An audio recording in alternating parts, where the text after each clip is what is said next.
He's whiny. Yeah, like he sounds like such a bitch.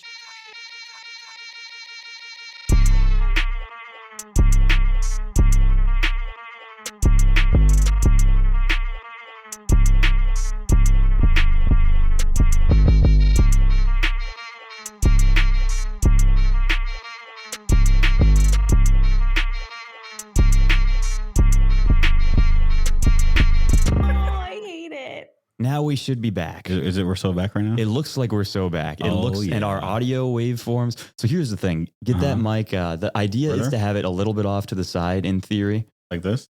Maybe you just, the thing is you don't want to be like directly on it like I'm used to. Yeah, well when you like make like a P sound or an S, it'll pick it up. Spit the air.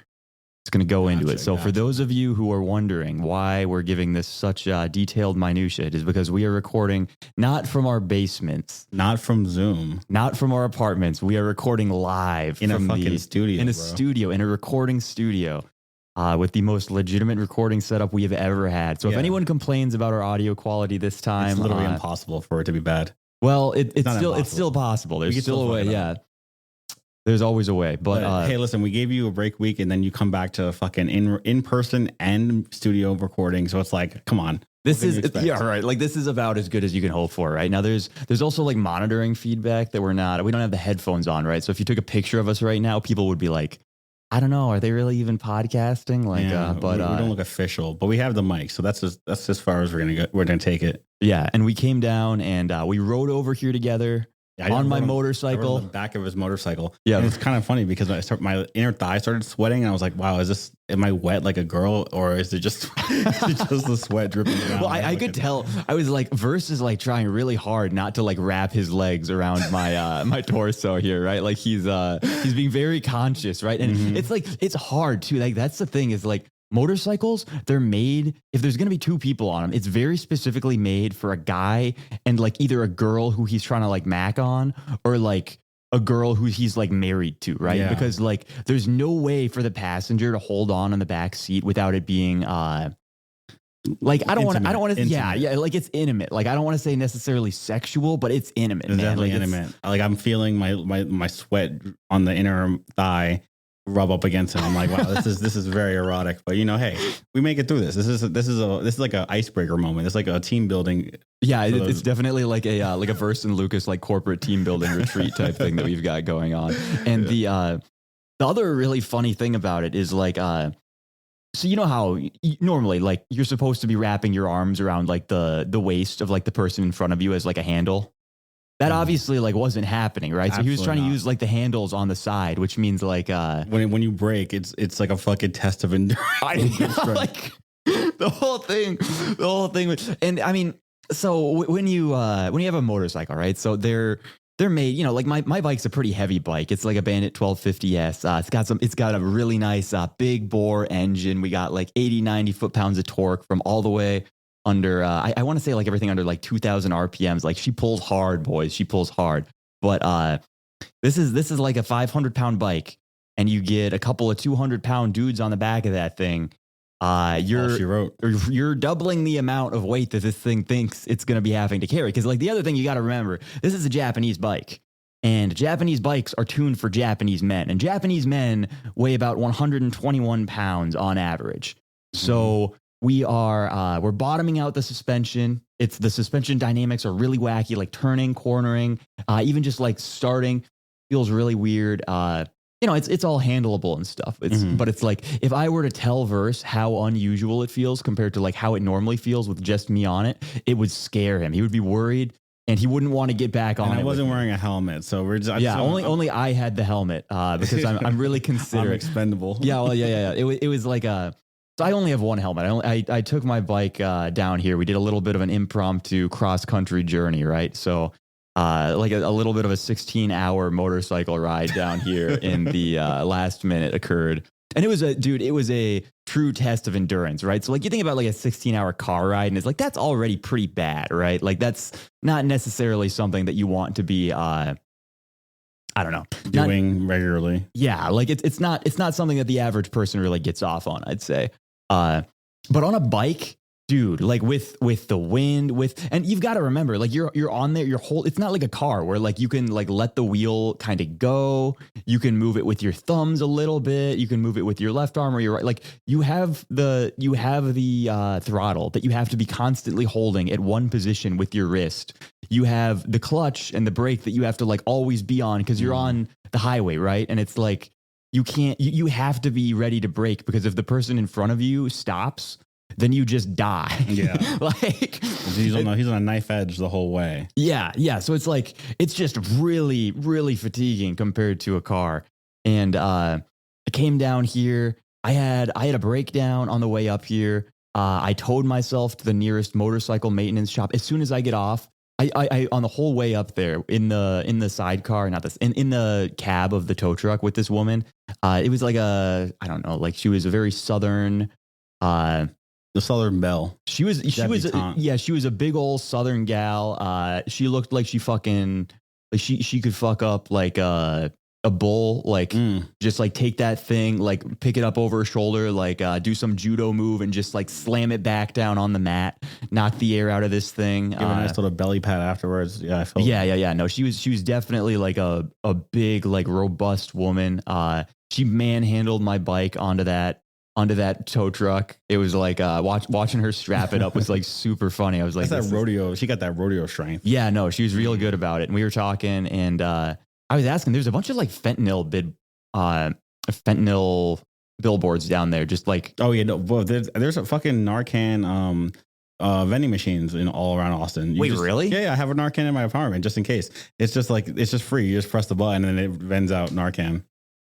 Damn, dude. It's kind of sick. Yeah, I was asking about that, and I was like, is this like where I'm from? Where I'm from, we don't really have. I don't really see people on fentanyl though. It's not like you don't like see people like nodding off in Austin. Like you see that in New York City. You don't really see that here.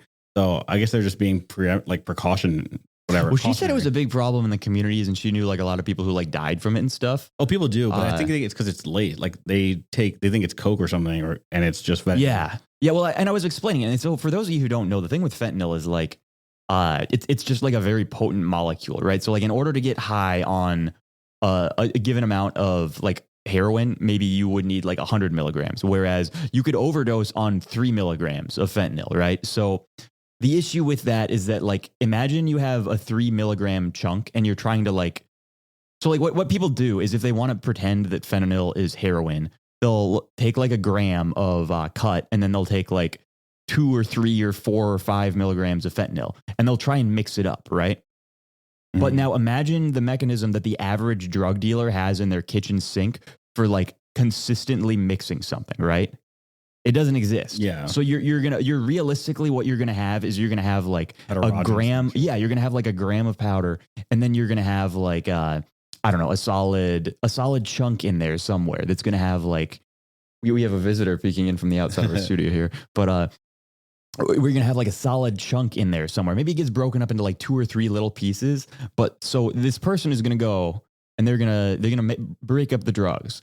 And hopefully they're going to get portions that are like somewhat reasonably representative of the volumes that they got. But like there's a very good chance that they're not going to be, right? And if somebody gets a piece that has a chunk that's like 2 or 3 times bigger than it should be, and they're IVing this stuff, you know, there's not really a great way to like take something out of your veins after it's already in your veins, right? I think that's all she wrote there. Yeah, that's one of those pretty final decisions that you can make. So yeah, that's how people wind up getting got with that stuff, because it's such an active molecule that it's impossible to mix in really well. Mm-hmm. Yeah, so you get a little hot spike, you end up dead. But we got the Narcan. The city of Austin is doxing my location, but I think everyone knows I live here anyway. It's very, very nice about. I saw that in consensus when I was walking around to all the events, and I was like, well, "Why the fuck are there vending machines at Narcan?" I was like, "This is kind of funny, but also a little bit a sign of the times." Right. It's a little dystopian, right? Like you're walking around and you're seeing this stuff, like, dude, disavow. But wait, so the point of this was, well, I was talking rodeo. About the total. So okay. So I'm talking to her about all this stuff, and she's talking about like how she was talking about like how she doesn't have health insurance, and she's like eating roadkill and stuff like that. And I was like, Oh, this Jesus. is based. I was like, this woman's like based as shit, She's dude. fucking- This is epic. Have a coon fry. Yeah. Come on down. Yeah. So I start, I don't know. I start looking up like what could be wrong with my bike because, you know, like every model of vehicle has like a specific series of things that's going to afflict them. And if you go and Google like, okay, what is it likely to be that is effing up my vehicle right now? So I do that. I find a list of like the top like 3 or 4 things that I can actually change, right? Like I obviously can't like get a replacement fuel pump at like 2 a.m. when I was broken down. Oh, and this is the other really funny thing. So when I broke down, it was at like 2 a.m. And so like there's not a lot of people who tow motorcycles because they require like a different type of towing bed a lot of the time. Mm-hmm. And so I was going and I called like every single towing company within like a 50-mile radius. And there was only one that was willing to pick me up. So it was like 90 minutes of calling all of these people. A decently expensive tow to get them out there to do all of this stuff in the morning. And it took like 2 hours waiting there, right? So I fell asleep. The sun's coming up already by the time. Yeah. So I fell asleep on the side of the road. You know, like this was on the freeway, right? Like this was out in the Southern Highway freeway. And I go down into the little ditch off the side of the road. I took out some of my clothes, made a little nest, and I just napped there off the side.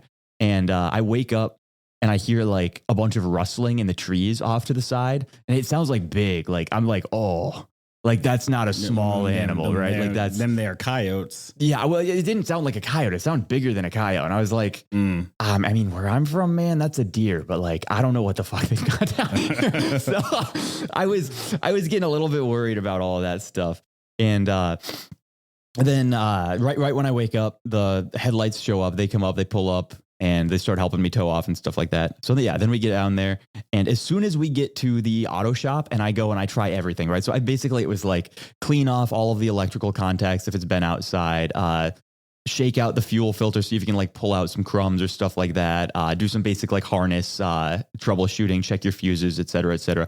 I don't know what it was because I did like all of them at the exact same time. But as soon as I got off, did that, and then restarted the bike, it worked again. And it was like, okay, well, off we go. Yeah, leg 2 of the journey. Okay, and I just realized Lucas had me on his bike, and he could have easily broken down again. I could have mid ride. Oh yeah, well, we made it. Yeah, well, I mean that's kind of the thing with motorcycles is like they do that a fair amount. Not like it's not like it's common, but it's like. Yeah, I mean, there's a lot of compare car braking down to motorcycle braking, and it's mostly just that there's like a lot more wear items, right? Like motorcycle tires do not last 20,000, 40,000 miles like car tires do, because like in order to get the traction on the road that a motorcycle needs to prevent you from like sliding out and dying when you're cornering, they have to be made of a lot softer material. And that softer material wears away a lot faster. Makes sense. So you have you have to change your tires more frequently, but that also means that they spend more time being like worn down, and they're more susceptible to getting like punctured by stuff. Yeah. So if you go over like a nail or a piece of glass, it's not gonna be good. Yeah, that makes sense. The whole thing's just effed. And then they have a only chain. points of contact with the road, so you want to make sure that's pristine anyway. Yeah, and they're really small points of contact. And then they have chains too, right? Like not all of them, right? Yeah, some of them are like chains. Yeah, some of them are like and belt with a driven. normal bike, those are constantly fucking out. Yeah. And well, it's just because like the chain is a wear item too, right? So after like a given number of miles, the chain and the sprockets that drive it, they're going to be worn down and they're going to explode. And then you're going to, it's not like you die. It's just like you slowly come to a stop. Yes. Yeah. There's like a few instances where like having a chain brake is really, really, really bad. Like if you had a chain brake right as you were like merging on the highway, that would probably be like one of. But the other really nice thing about what about if you're mid brake? Well, I guess it wouldn't matter if you're mid brake. Yeah, no, it doesn't. That's the nice thing. It doesn't matter for stopping. It's just like you're not going to go any fast. But I mean, this was one of the other things. Is like everyone is like, "Oh, dude, that's so unsafe." Like 16, and it's like, yeah, that is true. But it was unsafe mostly because, like, at a certain point, you've been out there, you've been on a bike for like 10 hours. It's like 2 p.m. It's like 120 degrees out. You're under the sun all day. Like it's dangerous because you're about to fall asleep. Like I was literally like nodding off at one point in midday, and I have to like, I again pulled off to the side of the road and I just like napped off to the side. I was woken up when some like DNR ranger came over to me and he was like, hey, I was over from the reserve there, and I didn't like the way you were lying. It looked like you got flipped off that thing, and you were you were a goner, man. I'm so glad to see that you're still alive. Do you need any help? And he went Southern off. hospitality, what that is. Yeah. Well, I that might have been a little before I got down to what I would consider to be the South, but yeah. I mean, that was definitely like a, because I saw the guy walking up to me, and I was like, either this is like a nice, charitable, good Samaritan guy, or I'm about to be robbed. Robbing a person in the fucking ditch is crazy. Yeah. And like, I was like, I don't know, man. I was down bad. I had the series of events leading up to all of this too left me like extremely, extremely depleted. I had been awake for a long time. We were really stressed out, and God, I got to mow my lawn when I go back too. I just left without my lawn is going to be like 6 inches taller. You have a push mower or you got a rider mower? I got a push mower, but it's automatic driven at least. Okay, so that's not bad. I couldn't really do a ride mower on my lawn because I have there's a part of my hill that's just like, oh, it's on a hill. Yeah. That's yeah. It's a real bitch of a hill, dude. But, yeah. Well, hey, we made it. And out of this came the best audio quality we'll ever have. And well, the other thing is we understand now what this is going to take, right? So we're looking at this Roadcaster setup they have, all these boom arms, all these Shure SM7Bs everywhere. We have a monitor here. I mean, like a physical display monitor that we could probably have used for podcast segments in the future. Well, it's not that this is like our studio, but we're commandeering. Right, I think we might actually, you were saying we might actually be the first people to ever use this, right? Yes. So it's like, we're in a crypto space in Austin here, and there's a lot of companies that come through here, and they have a podcast room, and I did know this, but no one's recording podcasts down here except for yours truly. So I was like, so one of the guys who works here told me about, like, when I saw him recently, he was like, oh yeah, next time you see Lucas, you just bring him through. You guys should record. I was like, oh yeah, whatever. Not knowing that Lucas will be here 2 days later. So was it really that? It was literally this weekend that he said that. That's so funny. And I was like, here, you got to come in closer to that mic. The audio it's telling us. Up? I was trying not to. It's picking you up, but it's just saying. I'm not trying to like gotta yell into it. Yeah. So I don't know exactly the distance. I think the goal is to put it in your face, like really, really obstructively, but like not spit into it. Yeah, I'm trying to like still get used to the distance on this. Well, yeah, no, I saw him literally this weekend. So I guess Saturday.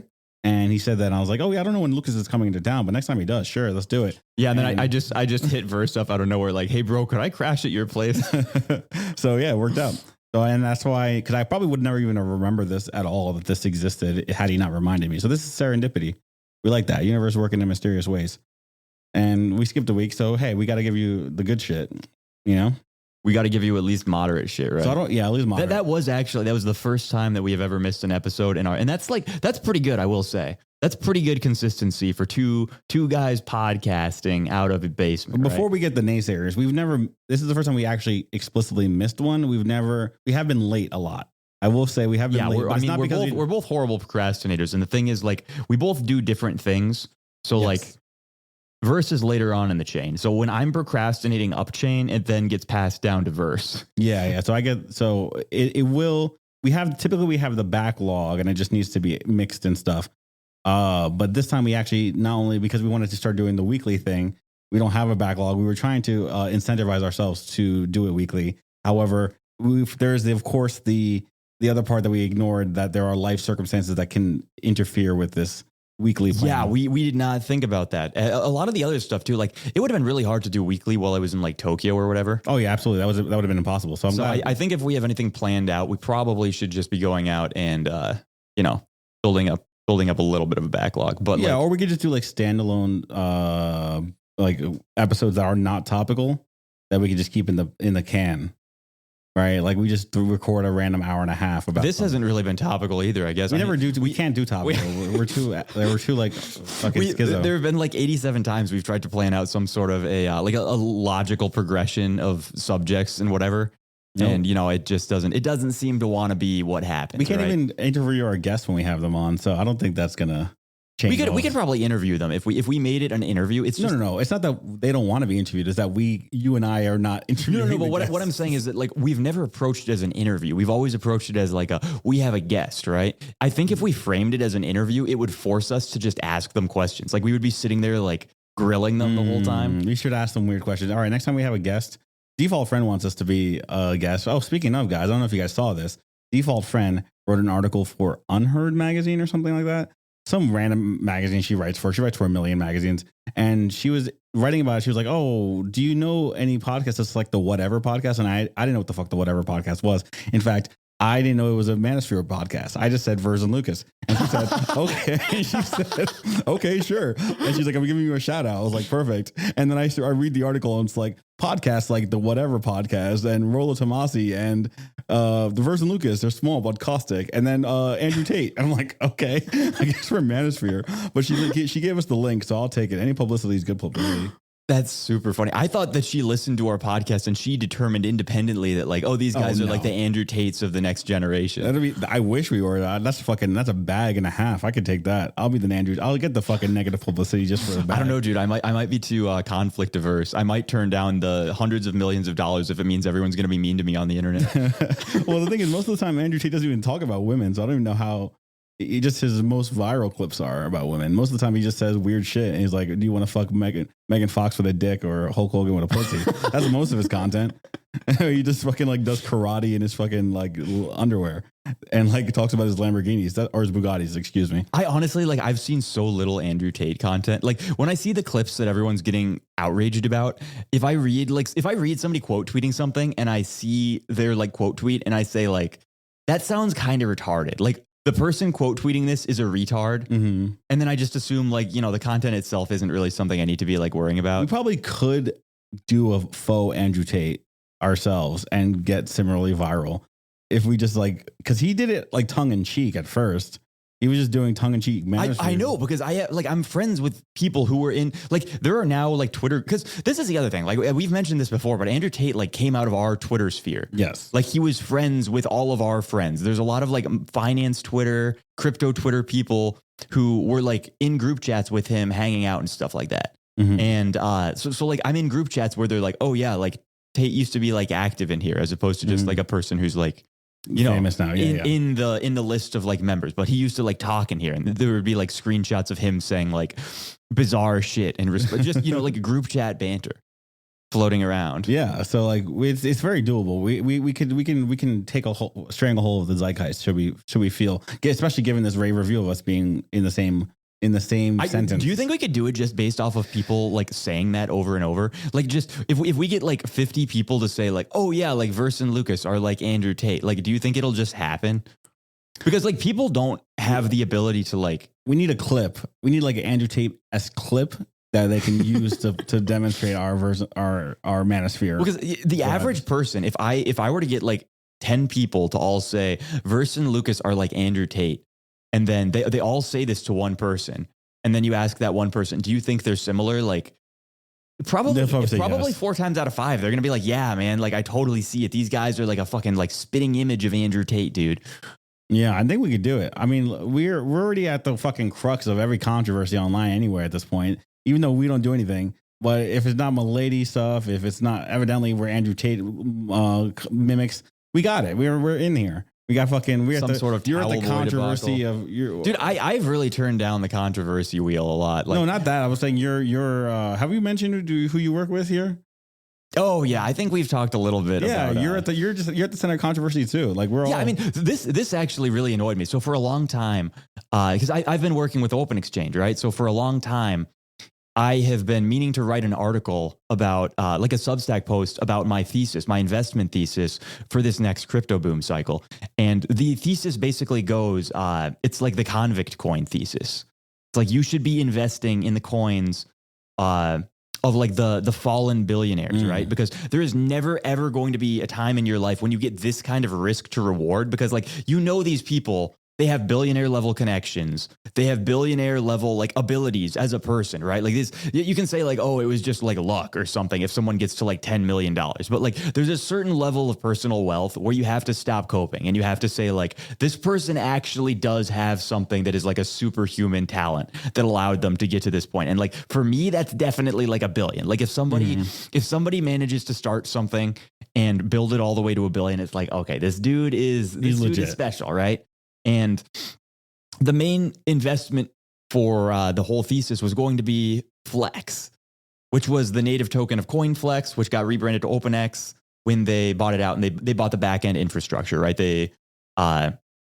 It's not the same people, but they bought a lot of the existing tech because it was a good like functioning exchange, but it had like financial issues due to everything going under in the last crash. But the basic gist of things is that you have 3AC, you have Suzu and Kyle Davies, who are, I mean, Three Arrows Capital was like they're the premier. They were the fund, right? Like this was the big guys. They literally ran something up from like 1.2 million to like at points like a 6+ billion valuation fund, right? Just like massive turbo growth. And so these guys came back and they're working with Open Exchange to make a new crypto exchange this cycle that's going to have like a lot of features that were kind of like blown out in the last one.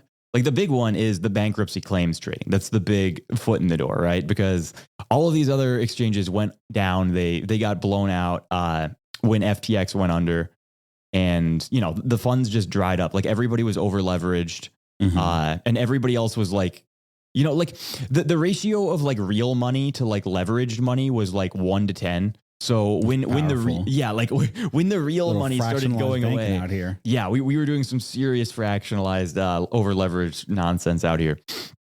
And what they were basically doing is they're taking all of these bankruptcy claims that everyone got and they're tokenizing them, right? So like previously the only way that people would have to buy a bankruptcy claim or sell theirs would be go into a Telegram group chat, contact some sort of like sketchy Arab guy who then like goes through a process where he says like, I need to verify your identity. Just send me your social security number, address, pictures of your face, and driver's license.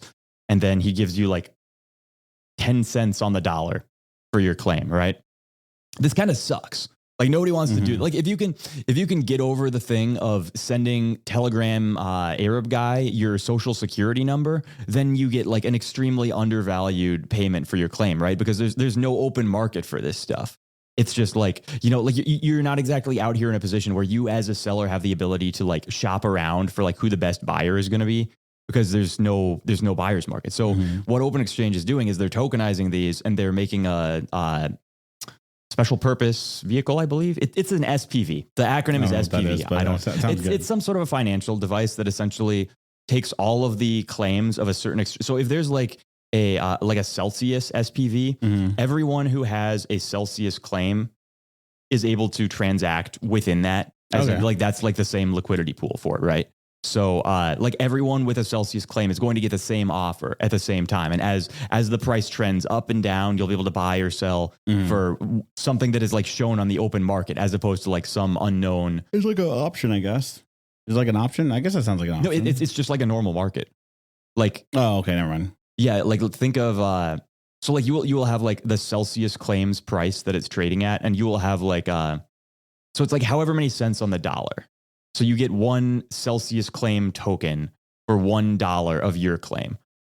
So like let's say you have a $1 million Celsius claim that you had because you had a $1 million account with Celsius and it blew up. And now you have 1 million of these Celsius tokens. And let's say those Celsius tokens are trading at 30 cents today. And then tomorrow there's news about how they've made a discovery and they found more assets hidden in the Celsius estate. They found like an additional like 20 million of hidden assets, and the value goes up to 40 cents on the dollar. You could now sell for 40 cents on that, but like everyone can do that. Nice. And then they've also found long-term buyers who are willing to buy as a backstop. So it will never fall below a certain price. Oh, that's good. Because there are people who have said over this many months of time, I will buy any of these that people want to sell at X price. So okay, that is an option, right? So there's always constant liquidity there. That's good. Yeah. See, and listen, bet on the billionaires. We got a legitimate business again. This time, there's no leverage here because they're running the exchange. So we like that. Well, the other really nice thing is like everybody who exploded last cycle, they kind of learned some stuff, right? Like this sounds a little bit sketchy to people intuitively, but like betting on people who have succeeded and then blown up is usually a lot safer than betting on people who are currently in the process of succeeding. Because most things, especially most things in crypto, will blow up. And until you've had the experience of blowing up, you don't really know what leads to it, right? So you have like Binance and Brian Armstrong from Coinbase and stuff like this. And like, they haven't blown their shit up yet. And everyone sort of assumes, oh, they're really big. Oh, they've been around for a long time. But like now we're seeing more and more of this stuff come out with like the SEC regulations and like wash trading and stuff like that. And it's just like, there are things that they like, everybody is going to play as dirty as they think they can get away with. Yes. And Binance and Coinbase were born in a time where the regulatory environment was just not what it is now. Like it's not the same thing at all. So like, it was very much so, like, I don't want to say it was like the Wild West of like 2013 or something like that. But it was the Wild West. Yeah, but it's Finance came out 2018, but yeah. But it was much more Wild West than it is now, certainly. So there's all of this like increased attention going on. And there's a lot of things that like they did that might not have been. I think Coinbase though is above board because they started as like a very publicly facing company. Like they obviously are traded on the what do you call it now? Stock market. So they're probably the most. I thought that Coinbase was going to be the safest, but that also is like a little bit dangerous because like they're over compliance with. Yeah, they're overly compliant. So it's going to be shitty on you. They're going to be fine, but you're going to be fucked. Yeah, like with Coinbase, the scary thing is that like their compliance with the U.S. government and SEC regulations might lead you to a point where like they're saying, oh, okay, we're confiscating your assets because it's a security now. And that means that these regulations apply and you're going to have to register them with blah, blah, blah. And you're going to have to give us this personal information to have access to them again. Or like what happened to me, or like I was trying to explore their DApp wallet because I was like, oh, that's kind of a cool feature. And because they have, and I was like, oh, let me see what's going on here. But I found out that you cannot, they don't tell you this anywhere on it, but you can't change, there's certain blockchains that you cannot switch to that are allowed. Like the app will let you switch from Ethereum to Arbitrum or Ethereum to Optimism. But if you transfer the assets from one to the other within the app, it'll just lock you out of giving it back. That's bizarre. Yeah, because those blockchains aren't compliant with whatever they're trying to do over there. So allegedly, eventually, a lot of them will be, but like so many people, myself included, like got assets just like locked forever, and you can't access it because they won't give you the private keys because it's like part of their security is that they have all the private keys. Our security is that we don't let you custody your assets. Yeah, you don't get a custody most your secure with us, bro. But at the same time, if you asked, we were like, okay, if I can't custody my assets, then like log into my account. They're like, we can't do that because it is still a wallet that should be self-custody. So all they do is they just don't give out private keys because what happens is if you like you delete your account or something, they'll just like wipe your information on it and they'll just send the same wallet address to someone else. Because they do like this weird like multiple management of wallets thing where they might have like an Ethereum wallet that like if you send Ethereum proper, it goes to your account. But if you send fucking like USDC, it goes to someone else's account. They have like this weird fucking management system. And because of that weird fucking management system, they just won't give you the private keys. And so it's like it's a limbo where you don't really, not only do you not get the benefits of a centralized exchange, but you also don't get the benefits of self-custody. So you're just fucked. And I don't suggest using their DApp wallet. That's my piece. That's a good pitch. Yeah. I mean, well, like my irritation with Coinbase came from my mom wanting to buy Solana. She put like some small amount of money into Coinbase and she started buying Solana. And it somehow automatically staked it for her. And it staked it in such a way that like, it wasn't like super intuitive for how to get it unstaked. Like me and her sat there for a few minutes, like trying to find the thing. And I did wind up finally finding out where it was later, but it was one of those things where like, because it puts it in a different wallet when it stakes. Yeah. And it hides it. Like it shows that you have it as an asset, but it doesn't let you access it in any way. And it's not like, and like the reason that I couldn't find it before was because the Coinbase website wasn't optimized for the browser that she was using. And so, you know, it'll have like one of those like 3-dot arrow things next to it that you have to click on. And that button wasn't in my mom's browser. I didn't notice it until I went home and I was doing it on my Mac and I saw it. But it was just like, oh, that's crazy. Yeah. And I was like, okay, that's dude. Such so a it's fucking like horrible oversight. Like you have a financial device that isn't optimized for a browser and thus it like hides your assets. Like this is really rookie shit, man. Like this is like, if it wasn't like the literal, it's like one of what 2 or 3 on ramps or off ramps. So if it wasn't that case, I would literally never use it. But unfortunately, we have to use it because I don't have a Gemini account, and I guess the other one's Kraken. Definitely not using Kraken because it's in fucking New York City.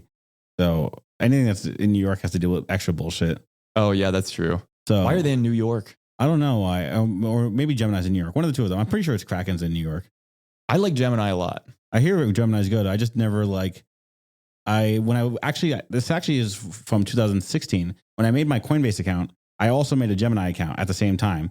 And I got through the KYC for Coinbase faster. So that's the one I used. So I've actually just never fully KYC'd my Gemini account, which is why it's in limbo. Have you ever, so we both had the Coinbase cards because like, for those of you who don't know, I'm going to shill Coinbase a little after shitting on them for so long. But you like to have balance here. Yeah. But I mean, they give you a debit card that like you could spend USDC and it would give you like 4% cash back or something, which is like, it's a little absurd, right? Like the next best cashback credit card on like all purchases is like 2% or something like that. Yeah, so it's a like, good cashback. Also, like the only problem though is you have to hold USDC. You don't have to. You can do it any asset now. Oh, you can. Mm-hmm. Okay, but don't they charge you like a fee? Isn't there like a conversion fee? Not anymore. So they just sell it. So there's no explicit fee for using it. But some coins, it's a little more obvious that you are using it because like they have to sell. If the coins are like volatile, they'll sell and then it like takes a little while to confirm. So you might lose extra basis points when you actually sell it. Okay. Like for example, like if you use Ethereum, right, it'll basically be roughly the same price probably from when you purchase it to when it gets confirmed. However, let's say you're picking like Optimism coin. And when you make the purchase, it's $2, and then by the time it clears, it's $1.40. Then then you'll notice a little bit difference. Yeah. No, that makes sense. There's definitely like I don't know. I'm always sketched out by Coinbase because like they have their two site fronts where like they have one very simple buying interface that's made for like grandmas, and then they have one like advanced, like I'm doing air quotes right now, trading interface that just looks like any normal like exchanges trading interface. The Coinbase Pro. Yeah. Well, when I found out, I remember because it used to be called something else. It used to be called. Yeah, they've rebranded it like 97 times. GDAX. Yeah. And then they bought that one out. But like the thing of it is that one that's made for grandmas charges like a ridiculous fee. Like it'll be like a 7.5% buy fee or something like that if you're going to buy an asset. And then it's like the same on the sell side. So like, like in order to make a profit on a trade there, you have to have something move like 15% or more. Yes. Which is like not likely. But I've done it. It's likely in crypto, but it's like that's a big you have to have an edge. You have to have enough of an edge. And if you're the kind of person who has that much of an edge, you probably are just going to use the Coinbase Pro. Or you're lazy like me and I'll just swap it and then hope for the 50% move and then swap it back. I mean, basically what it amounts to though is that like this is a way that they like predatorily extract fees from like boomers who don't know what they're doing, which Fuck like 'em. Maybe it's based. I don't know. That sounds based to me. It could Fuck be based, 'em. but like I don't like it when they do it to my mom. Yeah, mom's. Yeah, let's give mom like a voucher. Yeah, this boomer's okay. She's not like the rest of them. Yeah. Well, I'm getting my mom on Open Exchange, dude. So I mean, That's the other thing. So Open Exchange can't rug because you'll be disowned. You got to make sure that Open Exchange doesn't rug them. The other thing though is like Sue and Kyle know that like there's a lot of attention on them, right? Yeah. They don't want to go to prison. Right. This is the other thing that I was saying is like, it's actually a little bit safer betting on people who like have a bit of steam on them because they're less likely to be doing like fudgy shit, right? Yes. Like when you know that the whole industry like has a target on your back and they like want you to go down, you're very unlikely to be doing like the dubious little sketchy like wash trading. They know that shit, know that the fucking SEC and every fucking one and their mom, every Zach XBT person is gonna be watching their shit. So like everybody is praying to God that these people slip up in some sort of like notable way that they can be caught for, and they are not intending to do that, right? So they're playing everything really clean by the books. They're developing entirely new systems of transparency for like self custody, right? Like they're basically developing like an entire matching engine that's going to be on chain so that they can so you can verify funds essentially at all time. Like all exchange funds can be verified not just through like, oh, like here's my earnings report, bro, like I promise the numbers are accurate, but like you can just go on chain and say, oh, that's cool. They do have the balances that they claim that they're having, right? That's a good idea. Yeah. So a bunch of stuff like that. And the cool thing, we released our native token now. The Ox token. We are the Ox and Herd. And this shit lets you trade for free. So if you, and most exchanges have some program, like Binance has their VIP tier system, where if you have enough BNB, then it covers the fees and Yes. you can trade for free. But it's like in order to be like a Binance VIP level 12 or whatever it is that has 0% fees, you have to have like millions of dollars of BNB staked, which is unreasonable these days, given that BNB is like, I don't know what it is anymore, but it was at $450 or $600 at one point. yeah. I mean, it's just like it's not something that Bro, the I have a average video, person is going to be doing, bro. Dog, So I have a video on my Instagram of 2019, I think, of me buying a shit ton of BNB and selling it, like literally trading. Like it's just on my Instagram, and BNB is like $30 in the video, and I'm like, you idiot. I did the same thing with Ethereum at like 120. Oh my god, it's so cringe. I know. We all fumbled so badly, not just holding our it was like when I literally had 47,000 Chainlink tokens. Yeah, and I sold them for like 15 cents. And the thing is, I just fucking knew it was gonna blow up, and I just didn't trust the plan. You gotta trust. I wasn't a plan truster, and that was the problem. I know now I'm a plan truster. When he gets older, he won't sound like this anymore, right?